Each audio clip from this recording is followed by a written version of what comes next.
പുതിയൊരു വീഡിയോയിലേക്ക് സ്വാഗതം. ഇപ്പോൾ ഉണ്ടല്ലോ നമുക്ക് കൂവപ്പൊടി ഉണ്ടാക്കുന്നതിൻ്റെ കാര്യങ്ങളൊക്കെ ശരിയാണ്. ഞങ്ങളിവിടെ ചെയ്തുകൊണ്ടിരിക്കുകയായിരുന്നു. ഇതേ കണ്ടോ, കൂവ പറിച്ചിരിക്കുന്നുണ്ടോ? ഈ കൂവ ഇങ്ങനെ പറിച്ച് ഇതിൻ്റെ തൊലി ചെത്തി ഇനി ഇങ്ങനെ അരിഞ്ഞിടും. ഇത് ഈ കൂവപ്പൊടി പിന്നെ നമുക്ക് വയറ് സംബന്ധമായ എല്ലാ അസുഖങ്ങൾക്കും നല്ല ഇതാണ് കൂവപ്പൊടി.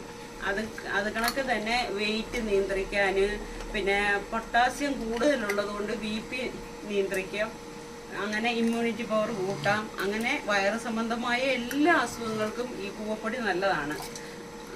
അപ്പം അത് നമ്മളുണ്ടല്ലോ, അത് കഴിഞ്ഞിട്ട് ഈ കൂവ ഇങ്ങനെ കണ്ടോ, ഈ കൂവ ഇങ്ങനെ പറിച്ചിട്ട് നമ്മളിത് ഇങ്ങനെ അതിൻ്റെ തൊലിയെല്ലാം ചെത്തി ഇങ്ങനെ അരിഞ്ഞ് വെക്കും. അരിഞ്ഞ് വെച്ചിട്ട് ഇത് അരച്ച് കണ്ടോ, ഇനി അടുത്തത് അരച്ചിട്ട് ഇങ്ങനെ ഇതിലിങ്ങനെ കലക്കി വെക്കും. കണ്ടോ, ഇതിൻ്റെ താഴെ കൂവപ്പൊടിയുണ്ട്. ഇത് നാളെ ഇത് കണ്ടോ കൂവപ്പൊടിയാ. ഇത് നാളെ ഇത് ഈ തെളിനീര് ഊറ്റിയിട്ട് ഇതിനകത്തുണ്ട്.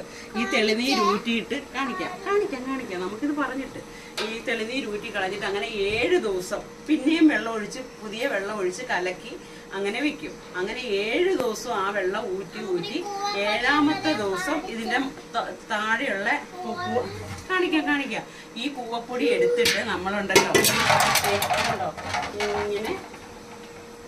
ഇങ്ങനെ കൂവപ്പൊടിയാക്കും. ഇത് വെയിലത്ത് ഈ പൊടി എന്നിട്ട് വെയിലത്ത് വെച്ച് ഉണക്കി നമ്മളിങ്ങനെ കൂവപ്പൊടിയൊക്കെ ഇങ്ങനെ. ഇപ്പം നമുക്കിത് കുറച്ച് വിൽക്കാനായിട്ടുള്ളതുണ്ട്. ആർക്കെങ്കിലും ഇതിന് ആവശ്യമുണ്ടെങ്കിൽ താഴെ ഈ വീഡിയോയുടെ കൂടെ ഒരു ഫോൺ നമ്പർ വെക്കാം, അതിൽ വിളിച്ചാൽ മതി കേട്ടോ.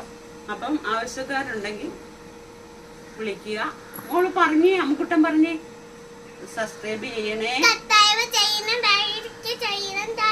ഷെയർ ചെയ്യണം. പൊടിയാണ്.